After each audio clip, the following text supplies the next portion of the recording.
Hello and welcome to episode 12 of the Null Sector podcast, home of the vibes, shelter for the baseline enthusiast, and hangout session for just about everyone in between. I am Null, also known as Jake, and let's fucking chill it.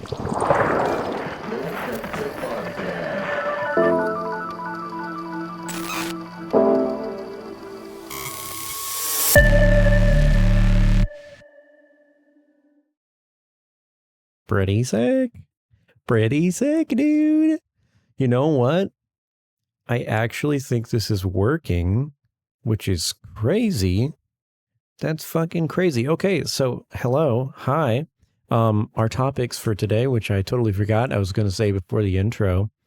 The line update. I'm going to talk about PlayStation 2 emulators, my new phone, Pixel 6, and fixing things.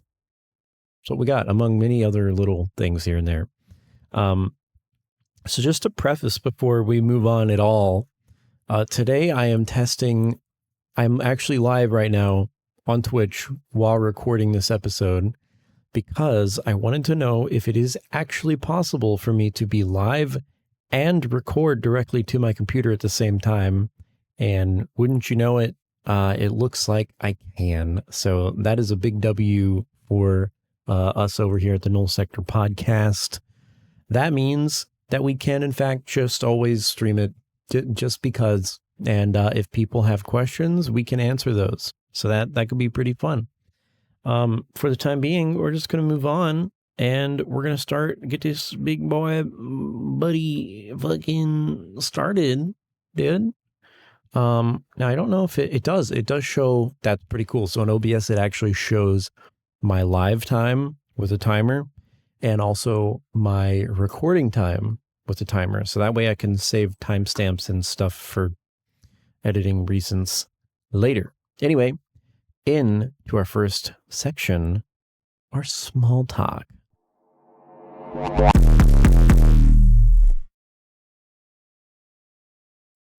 Okay, it's ready for the small talk. I always write this down just for editing later.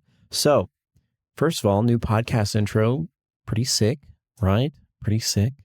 At least this time it actually has the fucking audio because I was so excited about it last podcast, but then I forgot to put the audio in it. So it, in fact, did not have anything. It looked probably okay, but you couldn't hear it. So that fucking sucked. Real quick, we have our drink of the day for the old podcast. Just an old basic NOS. I like their mango-y flavor.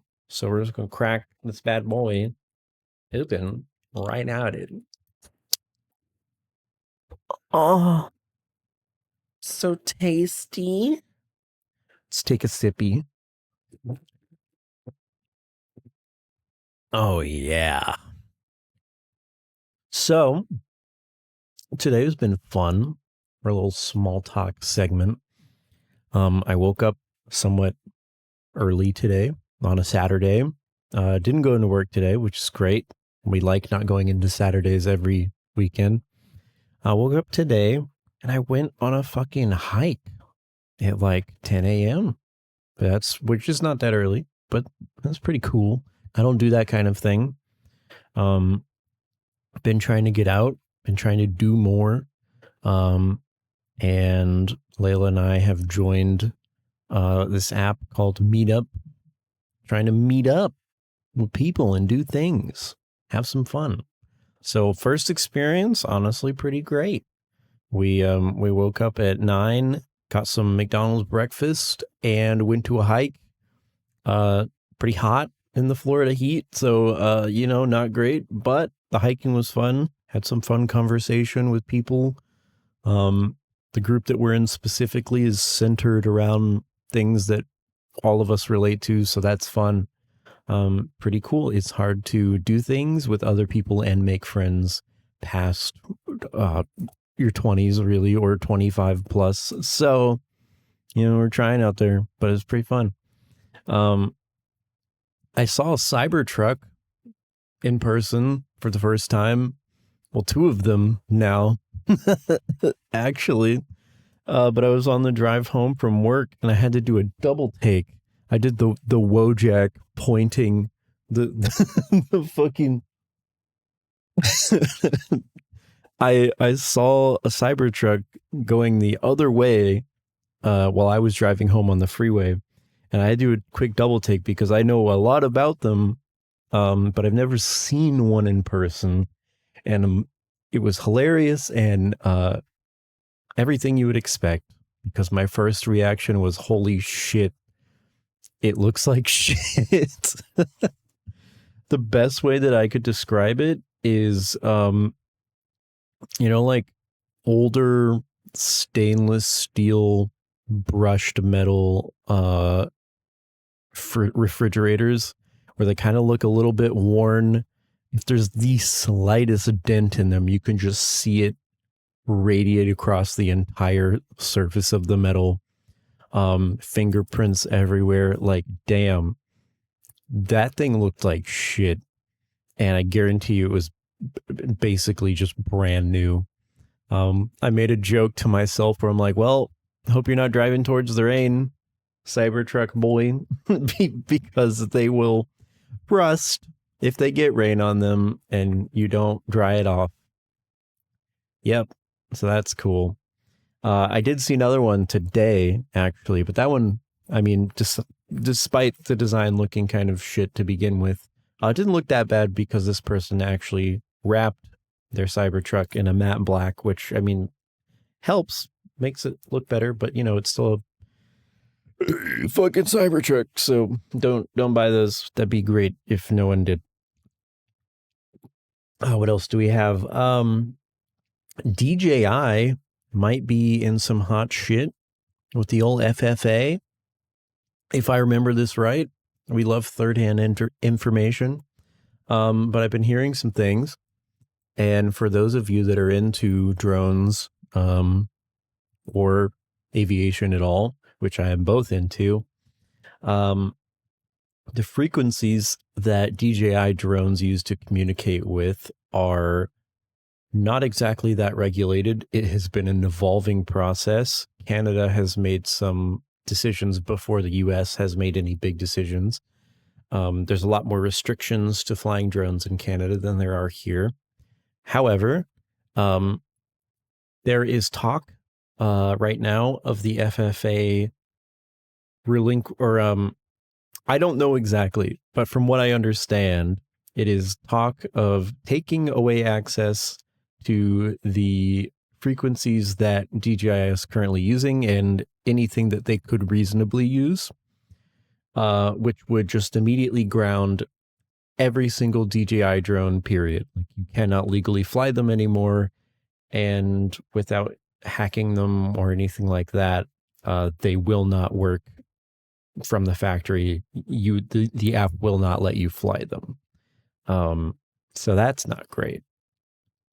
However, I've heard some theories that DJI might be working on just a new medium of communication for drones in general to remedy this problem, since it's kind of the first time we've seen a problem like this. So that could be very interesting. I have no idea what that's going to be.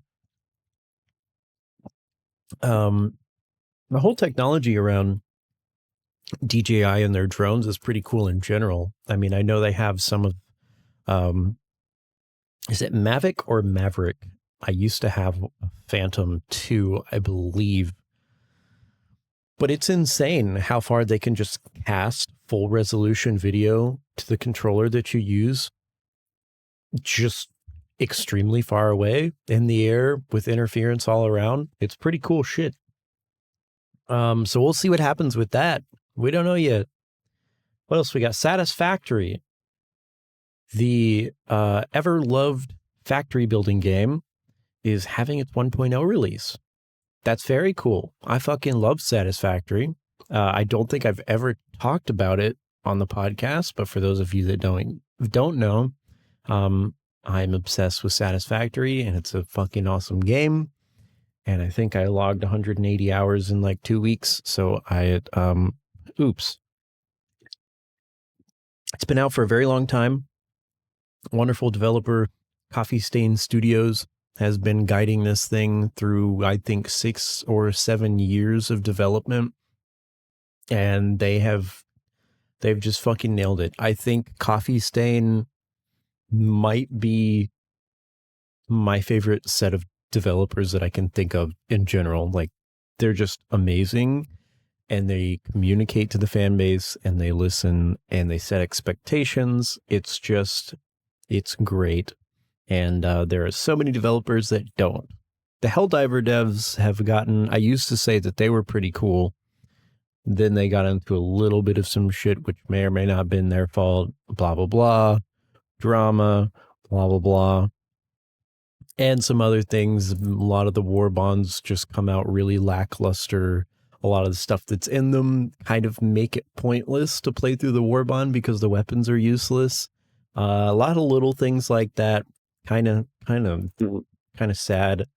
I played a lot of that game when it first came out, and right before like all the drama happened, I kind of hit a natural stopping point with it, and I haven't really touched it since, which is sad. It's sad because that was a really fun game, but they have a third of the player base that they used to now. It was, when I was playing, it was at peak hours. I think it was like 300,000 concurrent players. And I just got on a week or so ago to play with my friend, and it was, I think, a total of 50,000 players in total, that's insane. Or maybe it was 100, but it was very, very, very much less than it used to be, which means they've probably had to keep changing a lot of things on the Game Master and to keep it within a usable ratio. Now that we have like a third of the troops. So that's sad. One more thing in our small talk. PC gaming can be such a fucking pain. I like PC gaming a lot, but holy shit, does it get on my nerves sometimes. I really want a console really bad. You know what I wish, which it doesn't exist, and there's no way to make it work really consistently. I wish that I had just like a master console. It had all the old games that I'm interested in, spanned all of the different consoles that I'm interested in. Just a one little succinct piece of hardware that I could put next to my TV, plug controllers in, and play without a bunch of bullshit configuration issues and Bluetooth disconnecting and this program not running as intended anymore, blah, blah, blah. Yeah.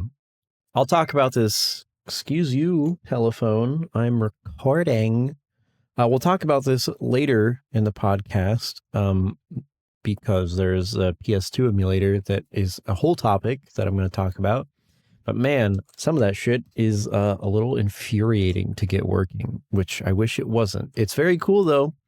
But I wish I had a console, and I kind of wish I had a PS5, but I don't. I have everything you need for a Wii.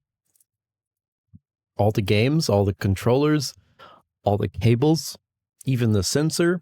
But not the Wii, because I forgot my Wii when I moved. I took everything for it except for the Wii itself, and I'm sad.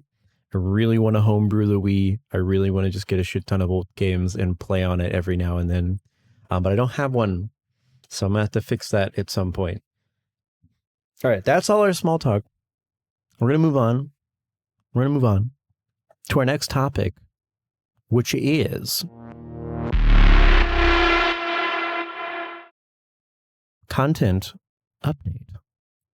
Now this one, we got some stuff and we don't got some stuff. Well, really, it's we don't got some stuff and we do got some stuff. So, excuse me. Here's what we got. As of last time, I said that I was briefly on a vacation. I had just gotten back, just recording a podcast, hadn't really done much. Since then, I have continued working on Sample Gamble episode 2, and we are very close to finishing that. I'm trying to take a relaxed approach to doing things until I can fall into a rhythm of doing them consistently. Figuring out a schedule has been crazy, but we're getting there. ? We're getting there. As of right now, it's very close to being finished. I basically all the major edits. The only thing I really have to do is go out over and do like one final pass, add a couple more sound effects, put in the music for the entire thing, and I think record. I don't think I have a screen recording yet of the final product from that episode, so I have to do that too. But other than that, it's basically ready. And the thumbnail, which I fuck thumbnails, but it's necessary evil, so I must. So that's cool. Sample Gamble, hopefully, I hope will be out before the next podcast. I'm gonna be very upset if it's not, so hopefully it will. I do have a new schedule, so that kind of ties into what I was saying about trying to figure it out. So this is going to sound weird, and that's okay, but here is the schedule that I am attempting to do, which is somewhat, well, I don't know if working, because I've only pulled it off one day so far, but here we go. So for my day job, I usually get there at 5 a.m., and I usually leave around anywhere between 3:20 and 4 p.m. It just depends on the day. And then sometimes that's Monday to Friday, and then sometimes I'll also be there on Saturday. Usually for not a whole day though, usually like 8 hours or 6 hours or something. But I try to do that like every other Saturday or not at all. I'm trying to like lean back a little bit so I'm not doing too much. So getting up at, being out the door by 4:30, because I'm like pretty far from my job. Being out the door by 4:30 a.m. to get there at 5 means that I have to really kind of like, I've pushed it before. If I shower the night before and like, I can just grab and go breakfast out the door, which is usually literally, I'm not kidding, a tiny handful of cashews. That's it. I need to stop doing that. Sometimes I've pushed it to where I can wake up at 4:15, throw my clothes on, grab all my shit, grab my lunch that my wonderful, beautiful, awesome fiance makes for me every day. And just grab a handful of cashews and run out the door. And when I do that, I have made it work where I was able to get up at 4:15 and get out the door by 4:30. But here's the thing. It's hard to do that when I'm tired all the time, which I am. So I've learned from about doing this for almost half a year now at my day job. It's too physically demanding. And after work, just simply, it is a fact. I will not have enough energy, both physically and mentally, to force myself to work on other things. I'm in a very like content consumption mood when I get off work, and to sit on the couch or at my desk and not to do anything except play games or watch stuff, which is fine. I mean, I just did a long shift at work. That's normal. But unfortunately, I want to make content, and I want to have a secondary career doing creation kind of stuff. So that means I have to find a time in which I can do it that is both reasonable and sustainable within a schedule, which is hard to find. The ways that I have been doing it have been obviously not sustainable and also not reasonable. But I mean, I managed to make stuff. So I had a long conversation, and what fiance came up with is that we're just going to get wacky. Okay, it's going to get a little fucking wacky. What she came up with is that usually recently And I know, like, I have never felt old as I do in my life until now. I've been falling asleep at like 6 p.m., 8 p.m., sometimes 5:30 p.m. Like, I just get home and I'm exhausted and I just pass out. Especially if I eat dinner. So it's very weird. I was always the person that would stay up multiple days or just till like the sun came up without sleeping, but not anymore. So what we decided is embrace the fact that I pass out naturally after work. And usually I would try to be in bed by about 8 p.m. to 9 p.m. Realistically, I wouldn't, and I'd push it to like 10 or 11 if I could manage to stay awake. So I'm embracing the fact that I go to sleep earlier, and I'm trying to be in bed by 6 or earlier. It really doesn't matter. 5:35, I don't really care. The rule is kind of just right when I get home, we eat dinner like stupid early at like 4 p.m. basically.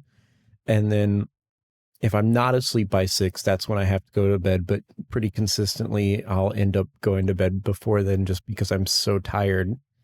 So I go to bed, let's say average of 6 p.m. And then I wake up at 1 p.m. Nope, fuck. It's not, damn it. 1 a.m. In bed at 6 p.m., wake up at 1 a.m. Now, I don't have to be to work until 5 a.m. And the reason why this was an idea that was presented to me was that when I was talking to fiance, I kept saying, I wish so bad that what I've been doing this recently where I'll get up at like 3 a.m. just to give myself just like a nice buffer time to slowly at my own pace get ready for work before I have to leave instead of just like waking up, rushing, throwing on my clothes and leaving. And I noticed in those mornings when I would get up at 3 and have an hour and a half before I have to leave, it was actually really great. And I would end up still getting ready pretty fast and just sitting at this desk right here at my computer and playing a little bit of video games, browsing stuff. But what I noticed, we make our own cold brew coffee, and I sound like I'm about to plug my own coffee brand. I'm not. It's just basic ground coffee from Walmart. But I make my own coffee in the morning. And I notice when I have coffee specifically, and I cannot tell you why, maybe it's I don't know, cold brew coffee, the caffeine in that always makes me really creative for whatever reason. So in the morning when it's 3 a.m. before work and I just got ready, I'll have my coffee. I'm like, man, I'm so motivated. I want to work on this, work on that. And even on the drive to work, which is long, it's like 40 minutes. I'll just be thinking the whole time. Sometimes I won't even play any music because I'm just like thinking about what can I do for podcasts? I should do this. I should do that for my music, blah, blah. And I end up just being really sad that I can't actually work on that stuff and I have to go to a day job, which is fine. That's being an adult. But we thought maybe the remedy for this is getting up earlier and just giving myself time to actually do that stuff. So that's what we're trying to do. Get home at, get home doesn't matter, but be in bed by about 6 p.m., wake up at 1 a.m., and then I have 2, 3, 4, I have about almost 3.5 to 4 hours to work on whatever I want. And that's a lot of time, actually. Like, I work pretty efficiently, usually, when I'm actually serious about getting work done. So that should make it pretty easy to edit my videos in the mornings and stuff like that. So we're going to see how that schedule goes. I will attempt to have that schedule going forward for this week and the week after that. So this next 2 weeks at the time of recording, I will be trying this. So I will report back next podcast episode to tell you how it's going, because I don't know how it's going to go. I have a very hard time actually editing stuff, even when I intentionally carve out time for it. All right, that was a long one. Right. So I started working on a new song, which is pretty cool. I do that a lot. I'm not sure what I want to do as of right now with the example EP. As always, with every single thing that I work on, enough time goes by where, well, quick aside, I just thought this was funny. On my Windows taskbar, there's just a warning for a weather warning that just says very hot weather. Yeah, that's Florida. That's very true.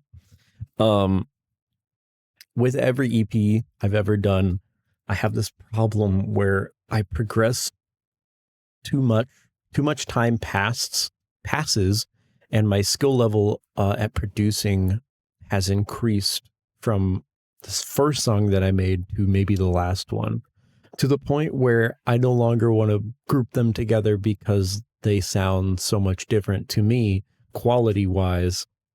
And I think it's happening again, which is crazy because I didn't think it was going to happen again. But as I've said before, the whole idea behind the example EP is making 3 songs with vocals that I did myself because I really want to put vocals in my songs. And well, the couple songs that I was working on, yeah, they had vocals. I just didn't like it that much. I didn't like how they sounded. I had to manipulate them a lot, do a lot of kind of bullshit to mix them in instead of actually focus on them and like have them be the center of the song. And well, I've been working on a new song, and that problem is much less of an issue. It's actually pretty good. And because I never finish anything, I might as well show it in the case that I don't finish it. So before I even rant all about it, here is a preview. I mean, it's all I have so far. But here's Mark 3 of the song that I don't have a title for yet. The lyrics originally it was just recorded in one take. Just the first thing that came out of my mouth, the words had no meaning whatsoever. They just rhymed. And I just kept it in because the take was good, and I just looped it and recorded one harmony, just as a test. But everything you hear, the background vocals, the ooh, the ah, choir, that's all me. Here's what we have so far of this song. And here we go. Take a listen, buddy boys.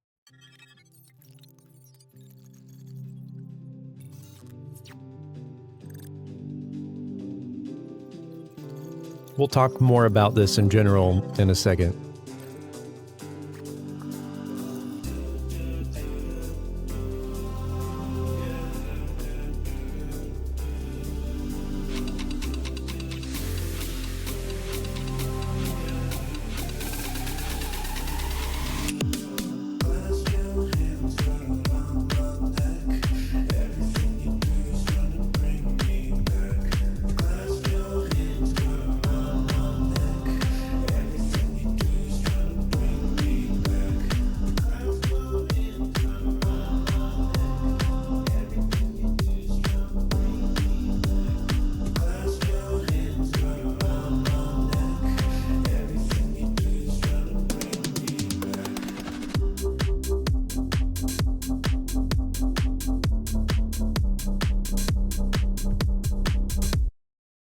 All right, we'll stop it there. But yeah, not too bad. There's a lot of things in there that I don't usually do. The 4 on the floor, adding in the hi-hat disco is not something I usually do. But I'm just embracing it because it was sounding all right. So this whole song in general, the approach that I'm taking it with is I'm doing everything by the books. from the ground up, which I never do with any of my other songs. And I mean, so far it's working. It sounds pretty good. Like it's an early draft, so there's a lot more refining that's going to go into it, and I have to make it a full song, but I'm liking it so far. We're going to keep working on it, see where it goes. We'll just have to see, because we're not there, and we got to get there. But that said, we're already 30 minutes in, and we need to keep going. So, on to our first topic, buddy boy. Which freaking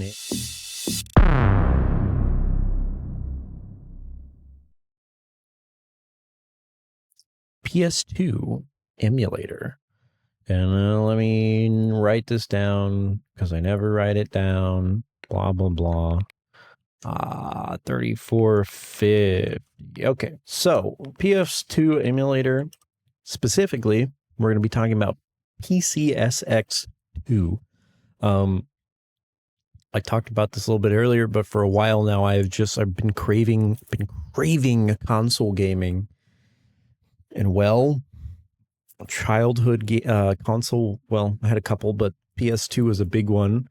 And I haven't played those games in 100% over a decade, probably longer. I think the last time I probably intentionally played my PS2 was like before 2010. I mean, definitely. But once I got that 360, got my Halo games, Supreme Commander 2, I didn't really play much else. So PS2 is emulation is fucking crazy. That was a sentence that was not even in my mind for a very long time. Back when I was interested in emulation, the only thing that we had available was Game Boy emulation, like GBA games. And I think we were just bleeding into maybe Wii games and yes, GameCube, Wii, GBA, and maybe PSP. I'm not even confident about that one, but like that was it. Everything else at that time, emulating them took too much effort. And from the basic understanding that I used to have back then, everybody would tell me that, well, whatever you're trying to emulate, like if it's a Xbox 360, that means you have to have a PC that's 3 times more powerful than a 360. And well, none of that is an issue in 2024. We can emulate anything pretty much. I don't know about PS4 games or anything like that. Maybe, I don't know. But it was a very pleasant surprise to realize that PS2 games and consoles above that are all easily emulated now. And it is a pretty smooth and unintrusive process. For PCSX2, it was literally just downloading the emulator. And for legal reasons, they tell you that the only way that you can use this emulator is to get a flash drive, plug it into your own PS2 that you own, and offload the BIOS file onto your own flash drive. Then you flash that, load it into the emulator, and there you go. Obviously, if someone was to acquire a BIOS from another source, that would work too. But don't do that. Very bad. Wink wonk. Don't do it. I certainly didn't. Wink wonk. So that's pretty cool. Real easy. Quick Google, And from that point, it's just downloading ROMs, which again, they also say you are to copy the ROM file from your own disk that you have, which everyone definitely does, including me and me. But the games that I acquired, and I have not played these games in a long time. So I looked up like good PS2 games or like really popular PS2 games. And I was surprised to find that most of the ones that were coming up were not games that I ever even got close to playing. I just never did.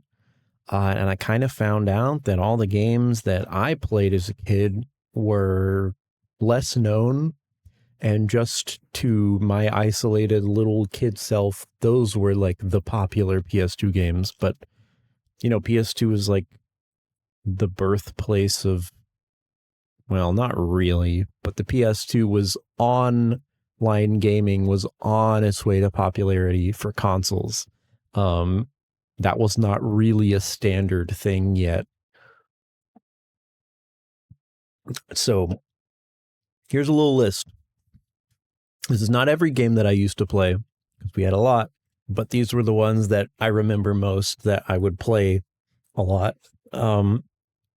First and foremost, Star Wars Battlefront, the original on PS2, not the second one, even though I had that one too. It was fun. But for whatever reason, me and my brother almost consistently played the first one more than we did any other version of Battlefront. But man, Star Wars Battlefront, weirdly, a lot of racing games. I was never into racing games, or so I thought. But I played a lot of Need for Speed Hot Pursuit 2.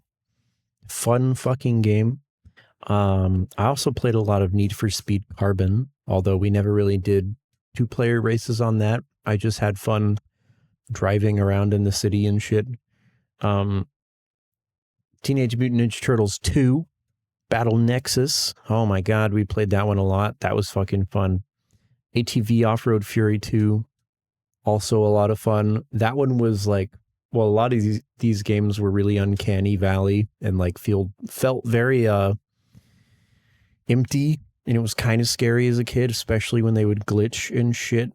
I had a Tom and Jerry fighting game that you could cause, I think it was a memory leak issue, but there was like a certain set of moves that you could do, at least in my copy of the game, that would stack something. I don't know if it was a modifier or spawning something, like the character would throw something, but you could do it enough times fast enough that it would start to break the game, and eventually it would like make those glitchy sounds and crash just the whole thing, and it terrified me as a kid. Very scary.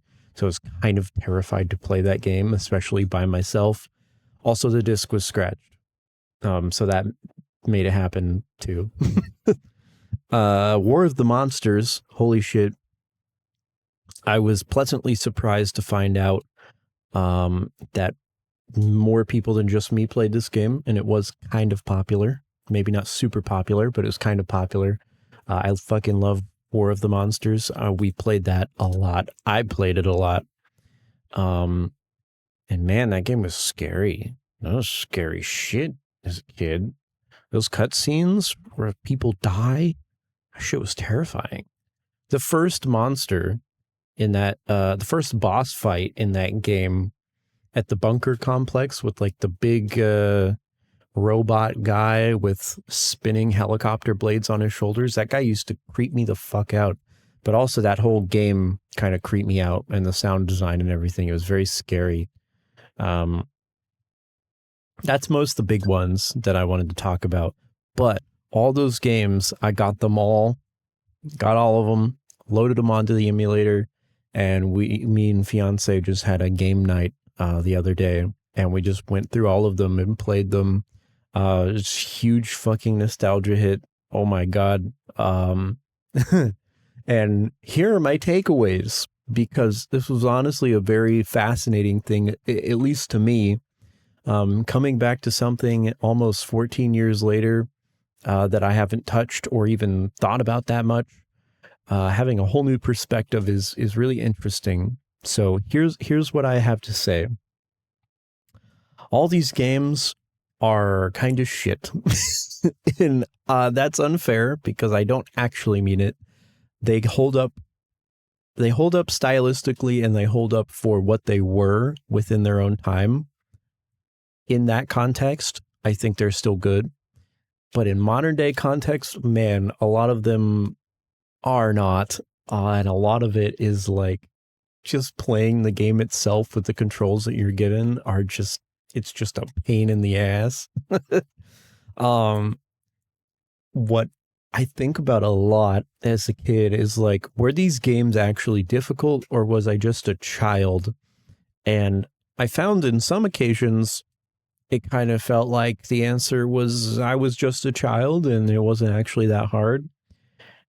And I don't know, there may be some slight differences because of emulators, input lag, that kind of stuff. But from what I can tell, I'm not super crazy. And these PS2 games were kind of hard. I do think input lag is a little bit of an issue because it's very noticeable. But man, the controls and everything, I'm not used to it. I kind of want to keep trying, see if I can get better at it. But I think what I want to do just in my off time when I'm having fun, just chilling, there's nothing I want to do specifically, which doesn't happen very often, but trying to make time for it, trying to have more balanced life, and you guys should too, you fuckers. I think I want to go through and like 100% all these old PS2 games, so I can have that satisfaction. And like, I would turn it into a series and be like, oh, content, but that kind of defeats the entire purpose of me doing it. So I'm not going to do that. And I'm just going to enjoy it. I think first one, I want to do that too. I really want to do it. Number one to War of the Monsters and also Need for Speed. Because I'm kind of finding out after replaying these games, I never really took the time to actually play the game progression wise. I would just put the disc in and turn my brain off. Not that it was ever on as a child to begin with, and just play it. I would just play it and I wouldn't try to achieve anything. I wouldn't try to progress or unlock anything because I never knew how. I would just play with whatever was obviously available to me. So like in Need for Speed 2, I never unlocked any of the cars. And I remember specifically right like at the end of the PS2 life cycle, I realized that you could unlock stuff. I guess I didn't realize that was possible. And I was trying to, like I was playing some races. I was trying to unlock some cars. And I remember this was just this one race I could never beat, dude. But to be fair, that game is pretty hard. And I'm playing on a PS4 controller nowadays. But even on the old PS2 controllers, I'm sure the input was a little bit of a pain. It's not the greatest, how do you say this? It's not the greatest peripheral to play a racing game with, but we're trying out here. For War of the Monsters, holy fuck, what is it with old games and cameras? We all know about like old Resident Evil cameras and Silent Hill and stuff like that, where the cameras are locked to a corner of the room and rotate and follow your character like a security camera or something. That was the thing. But man, it took a long time for cameras in video games to become fluid and usable and feel nice to use. War of the Monsters is unfortunately another casualty to the camera problem. You can hold L1 and R1 to lock on to an enemy that you're fighting in that game. However, if at any point you let go, the camera is locked to one position and you cannot rotate the camera freely, independently from your character. Like in most third-person fighting games, like open world fighting games, you can do that, like Spider-Man per chance. You can't do that. Your camera is locked in the head direction of your character in one way, and when you turn the camera, your character turns with the camera, and it's infuriating. It drives me crazy. It's not great.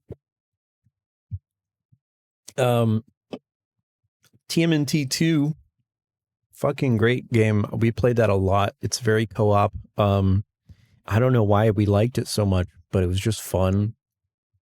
And I really want 100% it. I kind of want to rewatch the show too. I don't know if I will. Star Wars Battlefront. Okay, Battlefront, I'm going to give a huge amount of leeway to, because replaying Battlefront, I don't think it's fair to say it was not that good. I actually do think it's that good. I think I just need to get reacclimated to playing a shooter from 2003, I think. It's just different.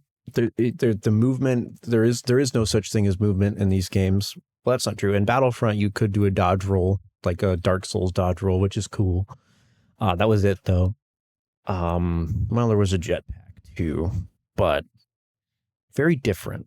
I think that game still holds up, especially in context, but I still think it holds up pretty well. If I could play Star Wars Battlefront, the original one on PS2, on PC, which I mean, I have an emulator. I hook it up to my TV and play with the controller. But I have a feeling it would work a lot better. It'd be a lot more fun, but I haven't done it. I have to do it with a controller, obviously. I would get a PS2 controller, but I don't have one with me, and, blah, blah, blah. Anyway, that's PCSX2 and my childhood, some of my games. Great time, great games. We got 2 more topics, so we're going to move the freak on, buddy, to topic number 2, which...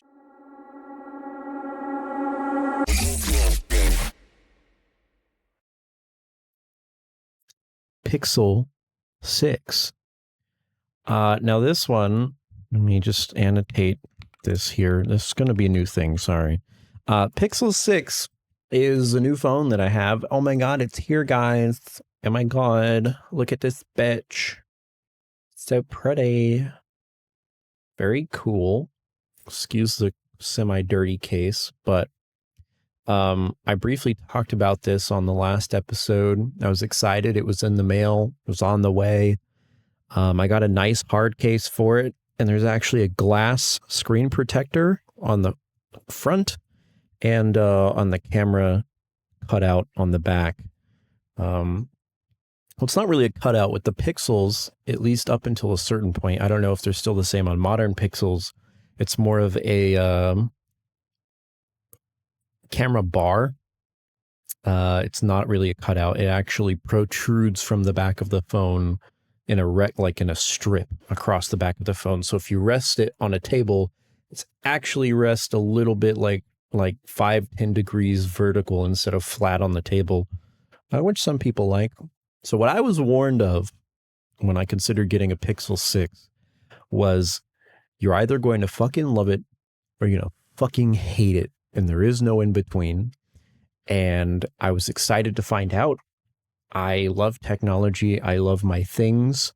I just like experiencing them, collecting them. So I needed a new phone, and I said, fuck it. I've always wanted to try a Google Pixel. Let's do it. If I end up hating it, I can live with that. That's fine till I get a new one years in the future. I'm here to say, so far, I don't hate it. I actually like it a lot. So I got lucky. Because that was a bit of a gamble, a sample gamble, if you will. It's funny because when I first got it, and I got it from Swappa. Again, I'm going to keep advocating for Swappa. It's a great website. I think I got this thing for $170 something, shipping and tax included.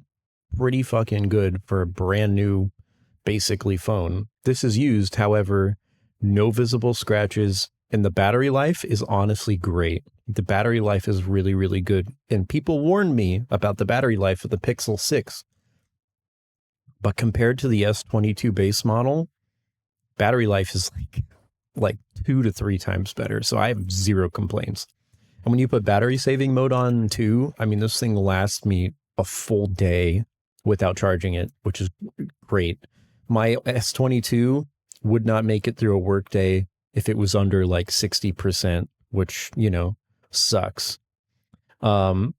So here's what we have to say about the Pixel 6. It's really weird. It's cool though. Problem was, when I first got it, I had a lot of issues. 1 second here. Womp.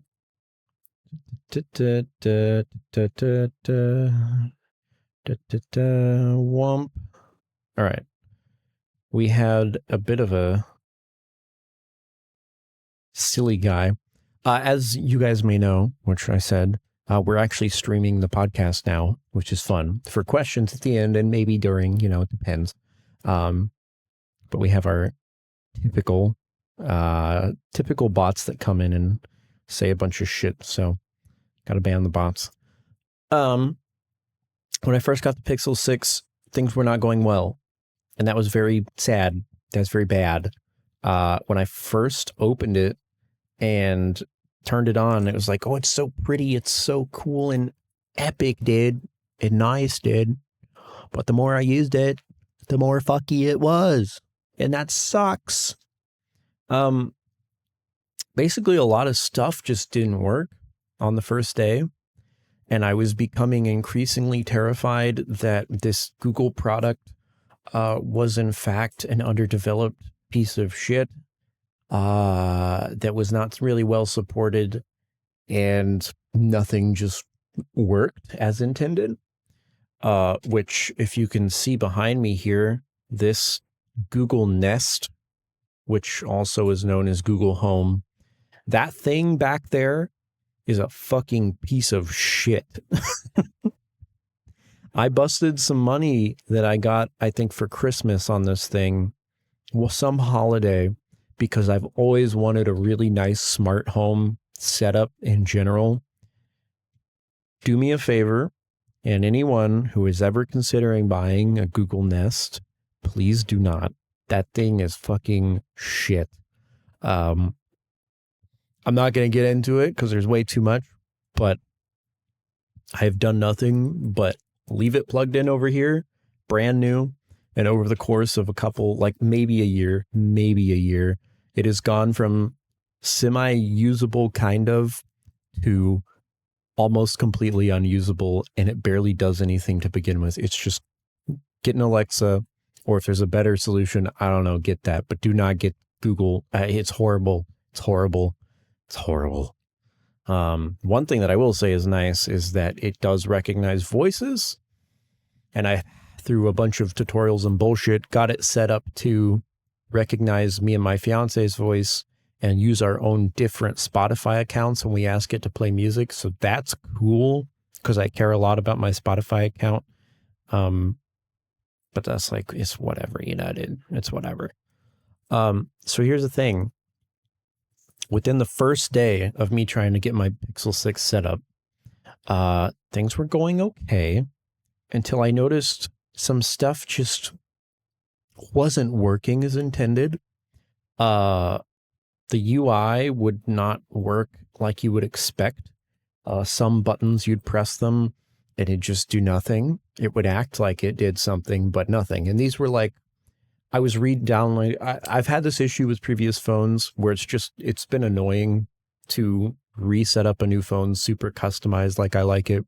So with this phone, I finally adopted the philosophy of it's just a phone, man. It's just a phone that I need for work. It can have modern convenience, but it's just a phone.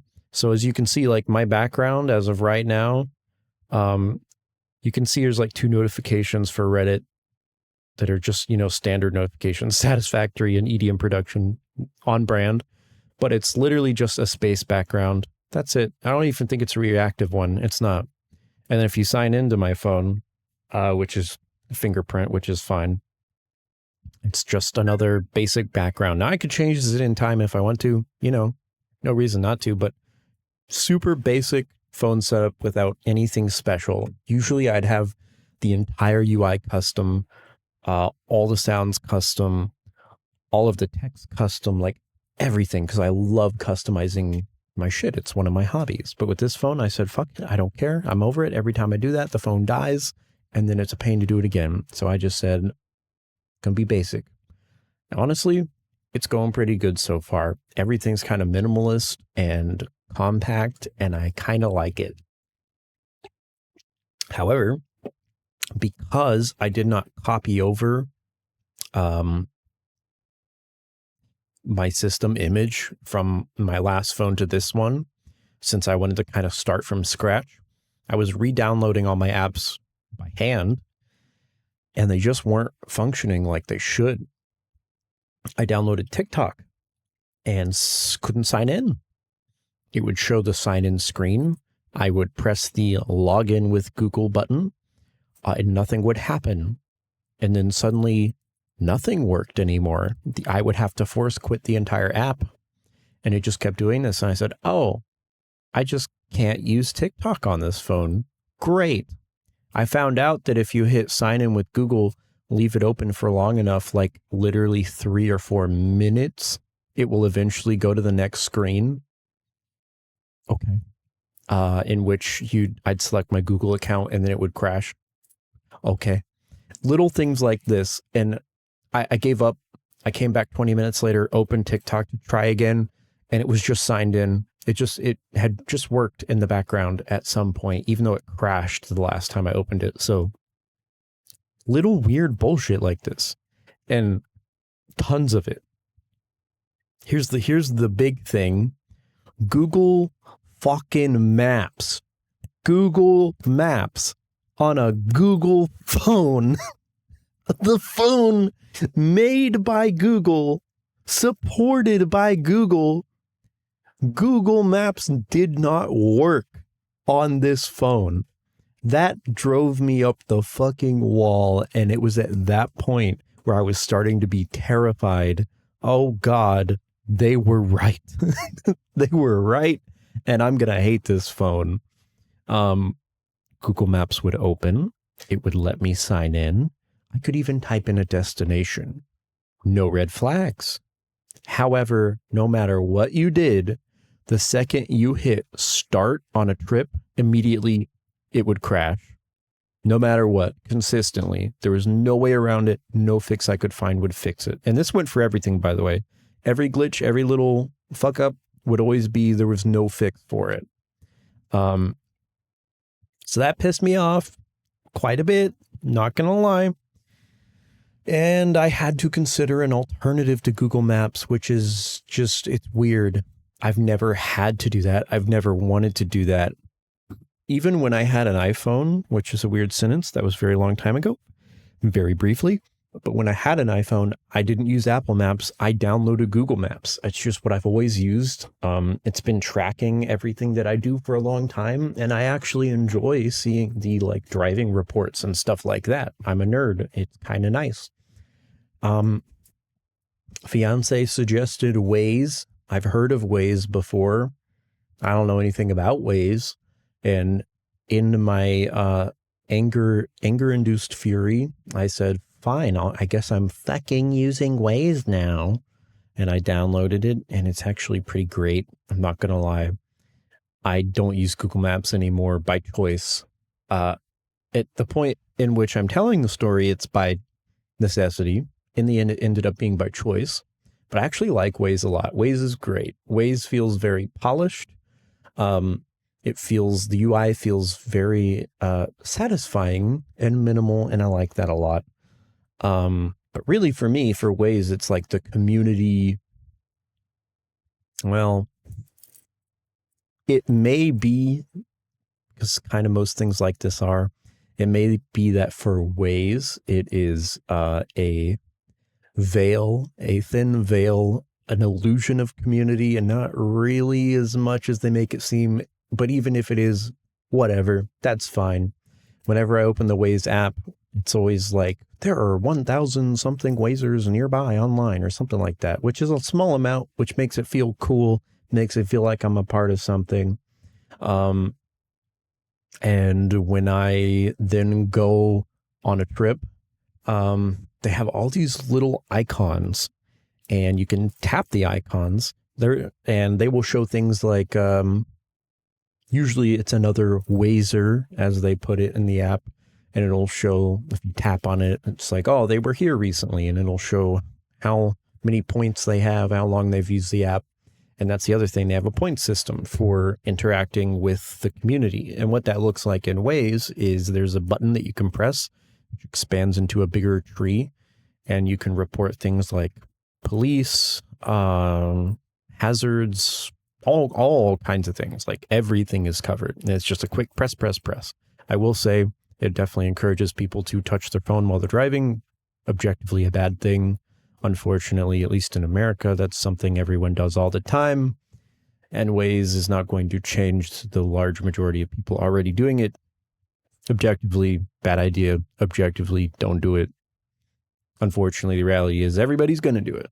So there's that, which is not great. But it is pretty cool where you'll see, and I know Google Maps kind of does this too, but Waze, I don't know, can't describe it. Waze just feels like it does it better. And it may be that I have an ADHD brain and I like video gamifying anything.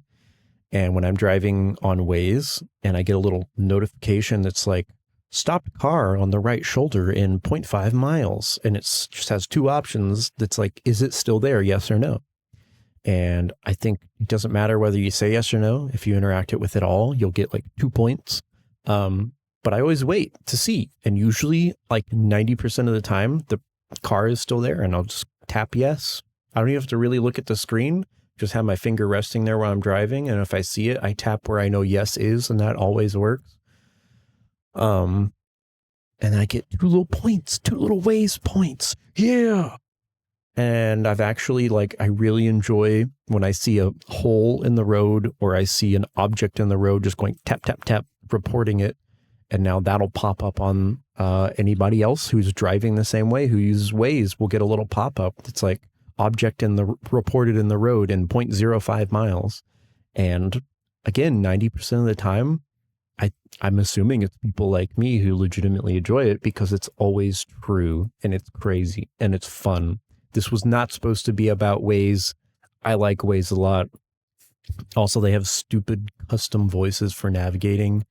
I made my own, which was hilarious and dumb. I had to do a really bullshit way to get it to work because it's broken and they don't fix it. So that's annoying. But anyway, Waze is cool. So between Google not working, Google Maps, TikTok not working, and this just stretching across every interaction I had with the Google Pixel 6, I was losing my fucking mind. And remember, this is the base Pixel 6. This is not the, I actually forget what it's called. There's the Pro, and then there's a weird other version. It's just Pixel 6. It's not special. It's pretty big, though. I'm recording this. My streaming camera and recording camera is now my S22 base model. So that's its life now. So I can't show you a size comparison, but I mean, this thing isn't exactly a small phone. Cases make them look bigger, of course, but as you can see, it's still about the size of my face. I mean, it goes from the bottom of my chin to my hairline, so it's not a tiny phone, and that's what I prefer. I don't like tiny phones. I never have. I like bigger, nice screen, feels satisfying. I like when phones are weighty. That also feels very premium. But yeah, I was a little pissy. And the battery life was really shit. It was horrible. The first day, I was like super upset. I kept trying to just use the phone and I could not get it to positively charge. I don't know why. I really don't. I think I have some theories, but even directly plugged into the wall, it was losing power while I was using it. It was not positively charging. Slowly, super slowly, but it was supposed to be charging and it technically wasn't. So that was like off top everything else. I was pissed because one of the big reasons I got a new phone, despite literally I couldn't use my last one because it got shattered, was I was really looking forward to a better battery life. Because I need my phone and I do not have options to charge it ever. I have my drive to and from work, and that's like my chance to charge my phone unless I remember to charge it at home. So that was frustrating.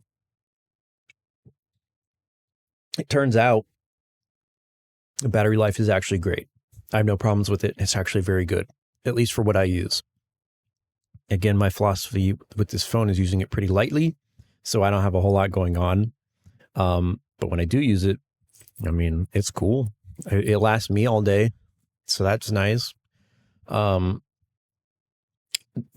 I think was going on was when I was first setting up the phone, there was a lot of background processes going on, a lot of updates, a lot of downloading, a lot of fancy UI effects and everything. Like I was setting everything up. And for all I know, this phone has been sitting in storage for years and was just turned on for the first time. So the battery may also not be used to a cycle in a while. But like I've said, or maybe haven't said, about a week, 2 weeks later of using it, suddenly every issue I had, every single one, gone. It's just gone. It works perfectly now. And I still don't know what to say about that. I don't know why. TikTok just started working. Google Maps just started working. And I was up to date and everything at the time on the first day because I know better. I know electronics. But I don't know. 2 weeks to settle in and now everything worked perfectly. The battery life is great and I have zero complaints and I love the thing. Now I love it. So, wish I could explain to you why that happened, but I don't know. It is pretty cool. It has a lot of weird features, which are kind of gimmicky, but they're fun. Call screening is one that, may be available on other platforms. I've never come across it before, and these are a lot of settings that people don't like turning on because they require potential privacy breaches, which is something everybody should be very serious about. And 90% of the time, everyone should be valid for not turning it on. I just wanted to know what the features were like, so I accepted my fate. But call screening on Google Pixel is pretty cool because it will let you answer, well, any call if you want to, but especially potential spam calls, you can answer it. And this is great for people with anxiety like me. You can answer the phone by tapping a button, and they have pre-recorded voice lines that you can trigger by pressing prompts to get a response out of whoever's on the phone, and it will type their response to you so you can see what they're saying. So you never have to physically answer the phone or talk to anyone. You're just pressing buttons and it's screening the call. And if it turns out based on from what the text that it's showing you that maybe this is a real person and maybe you do want to talk to them, you can just hit accept and actually pick up and talk to them on the phone. It automatically, just from the way it works, it will save the audio from a call screened call. And I had one and I wanted to show it. Yep, here it is. So I'm going to play the audio right into the mic and I hope it picks up. It might not. I have some pretty aggressive denoising going on all my filters, but hopefully it'll pick it up. But it was just a really interesting listen, and it's also pretty funny. So here is the call that I got. Now, it was definitely a spam call. I mean, there was never any response on the other end, but these are me pressing prompt buttons to have the Google call screening app speak to the potential caller. So that's why I kind of spammed them to be funny, because I was like, you're not responding. I'm going to spam the hello button. So this is what that sounded like. Oh, shit. If I could get it to work. Okay. I think it is playing out the wrong speaker, if I'm correct. Here we go. Okay. Here we go.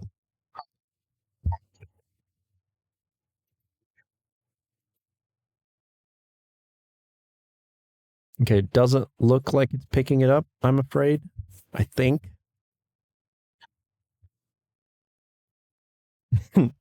Yeah, it doesn't look like it's picking it up. So I'm going to very, very, very briefly turn off my filters, which is going to be very strange and jarring. But I'm just going to briefly turn off the filters and my noise canceling so that you guys can actually hear this, because I actually really, really, really want to share this. So I'm going to sound like shit if I talk during this, and you're going to hear background noise. But I'm just going to do that real quick. Oh yeah, I can see it. All right. I kept the EQ on, but here's the call screen.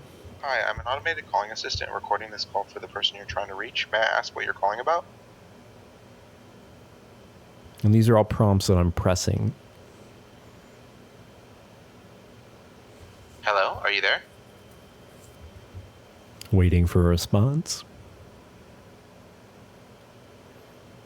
Hello, are you there? Hello, are you there? Hello, are you there? Hello, are you there? Thanks, can you tell me more about the details? Hello, are you there?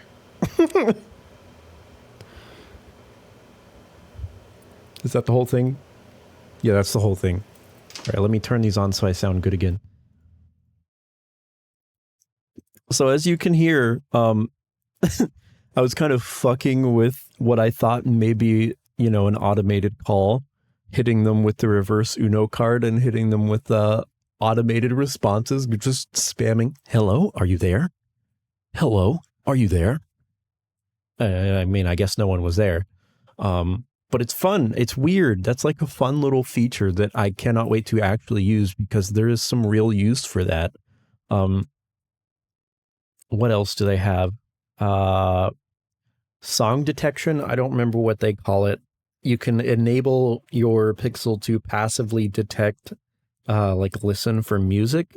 And if it detects a song that it can actually make out, it will keep a running history of songs that have been played around you.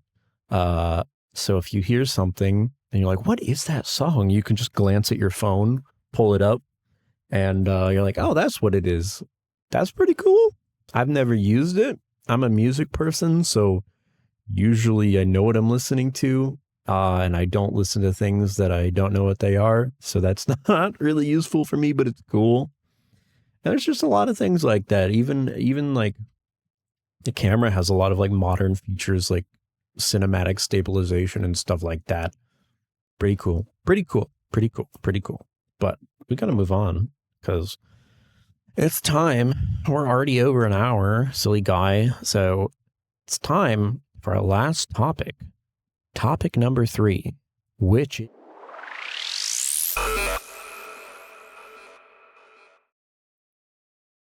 I want to fix stuff, dude. Also, this is at 1:12:38, little timestamp for me. I want to fix stuff. And I've been talking about this for a while.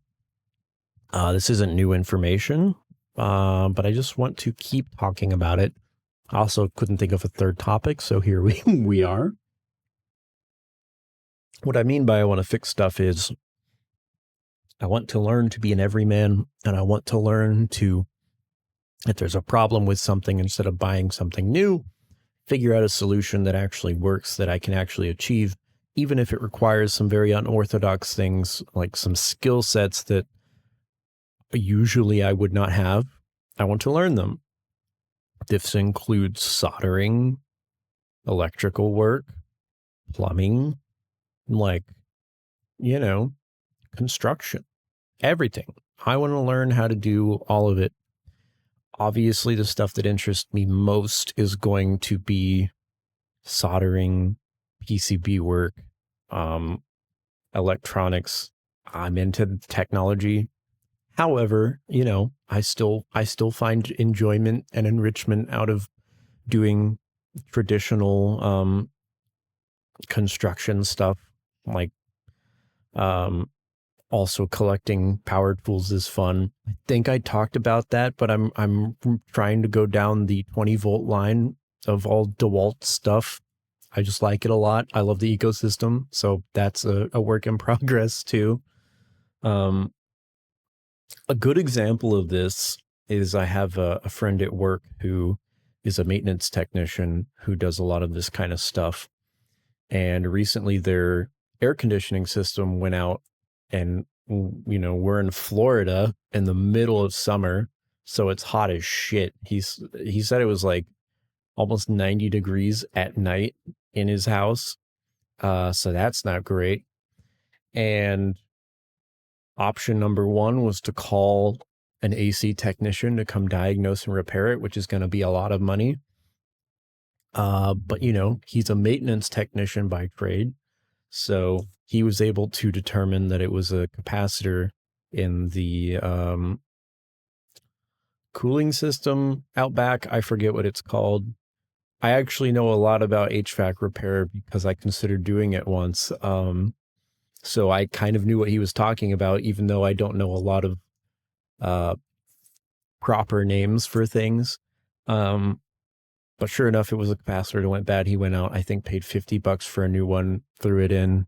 The wiring was extremely simple, cut and dry. And sure enough, whomp, AC works again, saved a shit ton of money. It is that kind of stuff exactly that I'm talking about.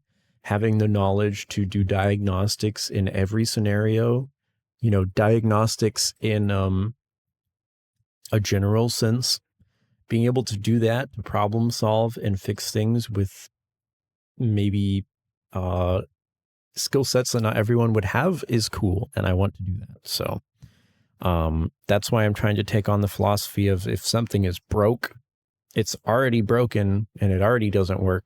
So me ripping it apart and trying to figure out how to fix it is not going to break it any further than it already is, because it does not work. So that is what I'm going to try to do with everything from now on.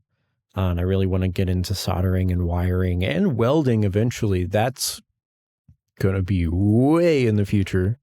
But I mean, welding is a great skill to have. That's super important. But it's not a big section. It's pretty much it. Mostly I just really want to get into wiring and soldering PCBs and stuff like that, because there have been so many times where I know, like without a shadow of a doubt, that the problem with whatever is not working is that there is a wire connection somewhere in there that just got disconnected, and it's a quick solder, some flux, 2 seconds of pressure, and magically it would work again. I know that's what it is a lot of times. Like for my headphones, these used to be wireless headphones years ago, and they haven't charged in years. They don't accept a charge. There's no indication that it's doing anything, and I'm like 90% sure that it's a broken wire or a connection or something like that. So, but this is all, I don't have any backup headphones, so this is what I use every day for everything. So I don't want to break these. But eventually I would love to get in there and see if I could make it chargeable again, because I fucking wish I had wireless headphones so bad. Why do modern phones have to remove headphone jacks? It makes me sad. Well, that's pretty much it. We're already to the end. There's a little section anyway. But we have one thing left, which everyone will come to know and love, which is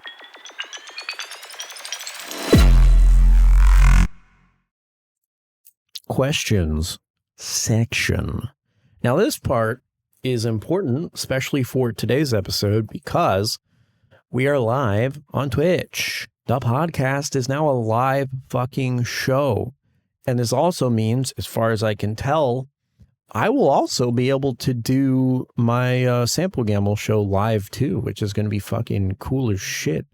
We'll get there eventually, not yet, but we finally fucking did it. We recorded this live, so it didn't happen today, and it may not happen for a long time until I get some kind of following, which is fine.